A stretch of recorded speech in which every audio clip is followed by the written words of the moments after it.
नमस्कार मंडळी, मी आज तुमच्यासोबत शेअर करणार आहे भाकरीची रेसिपी. मी कशी बनवणार आहे त्याची रेसिपी. त्यासाठी मी ज्वारीचं पीठ आधी परातमध्ये चाळून घेतलेलं आहे. त्यानंतर त्याच्यामध्ये थोडंसं मी खोल करून घेतलेलं आहे हातानेच. त्यानंतर त्याच्यामध्ये थोडंसं मी गरम पाणी आधी घालून घेतलेलं आहे.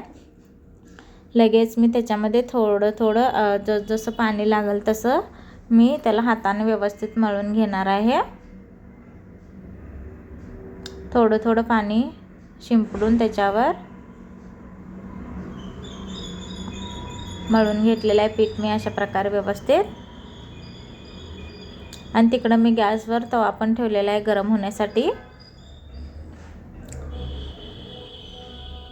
आणि त्यानंतर त्याच्यामधला मी एक छोटा गोळा घेतलेला आहे आणि त्याला पण मी हाताने आधी एकदा व्यवस्थित मळून घेणार आहे.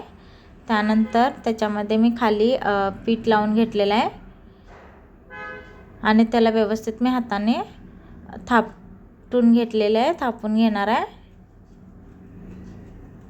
त्यानंतर दोन्ही हाताने मी थापून घेतलेलं आहे. बघा, अजिबात जरा पण फाटलेलं नाही. कशी माझी म्हणजे गोल गोल फिरते. इकडं मी दक्षला मी चिरमुरं खाण्यासाठी दिलेलं, त्यानं इकडं घरभर सगळं सांडलेलं आहे.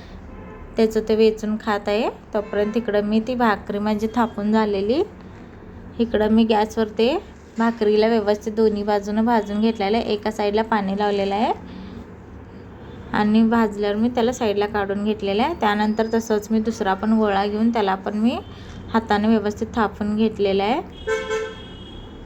ते एका हाताने थापून घेतलेलं आहे. त्यानंतर मी दुसरा पण हात यूज करून दोन्ही हाताने मी थापून घेतलेलं आहे. अशी माझी भाकरी तयार झालेली आहे. दुसरा पण त्यानंतर एका बाजूला पाणी लावून घेतले आणि लगेच मी हाताने पलटून घेतले.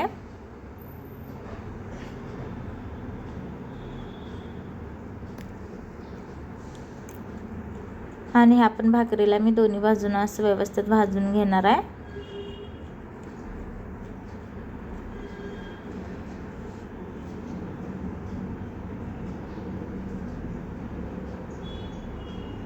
ही बघा, भाकरी जरा फुगलेली आहे. बघा, अशा प्रकारे भाकरी तयार झालेली आहे. त्यानंतर इकडं मी तांदूळ पण संगट घालून घेतलेला आहे.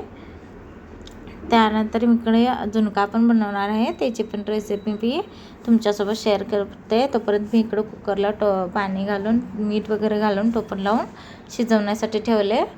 त्यानंतर इकडं मी झुणक्यासाठी गॅसवर पातेलं ठेवलेलं आहे. त्याच्यामध्ये थोडंसं तेल घालून घेतलेलं आहे. त्यानंतर त्याच्यामध्ये मोहरी आणि जिऱ्याची फोडणी दिलेली आहे.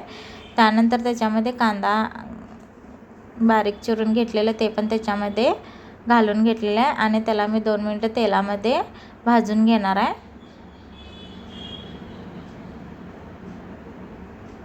आणि कांदा जरा भाजल्यावर मी त्याच्यामध्ये मिरची बारीक करून घेतलेलं ते पण त्याच्यामध्ये घालून घेतलेलं आहे. मिरचीमध्ये मी थोडंसं मीठ आणि थोडंसं अजवाईन आणि जिरं ते मिक्सरला मी बारीक करून घेतलेलं आणि त्याच्यामध्ये थोडंसं मी मीठ घालून घेतलेलं आहे आणि थोडीशी हळद घातलेली आहे. ते तेलामध्ये ते पण व्यवस्थित मसाला भाजून घेणार आहे व्यवस्थित. त्यानंतर भाजल्यावर मी त्याच्यामध्ये पाणी घालून घेतलेलं आहे. त्यामध्ये थोडंसं साखर पण घातलेलं आहे, थोडंसंच वरून थोडीशी कोथिंबीर आणि पाणी उकळी आल्यावर मी त्याच्यामध्ये पीठ घालून घेणार आहे, बेसनचं पीठ. आता मी हळूहळू पीठ घालून घेत आहे आणि इकडं मी एका हाताने पीठ घालून घेत आहे आणि एका हाताने चमच्याने मी हलवून घेतलेलं आहे.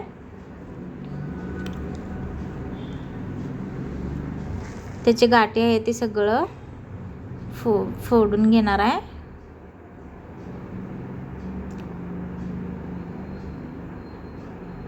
त्याला 1-2 मिनटं मी चमच्यानं असं कंटिन्यू हलवत राहणार आहे, कारण की ती गाठी सगळी फुटायला पाहिजे म्हणून. बघा, अशा प्रकारे माझा झुणका तयार झालेला आहे, भाकरी आणि झुणका. त्यानंतर त्याच्यामध्ये थोडंसं मी कोथिंबीर घालून घेतलेलं आहे. जर हा व्हिडिओ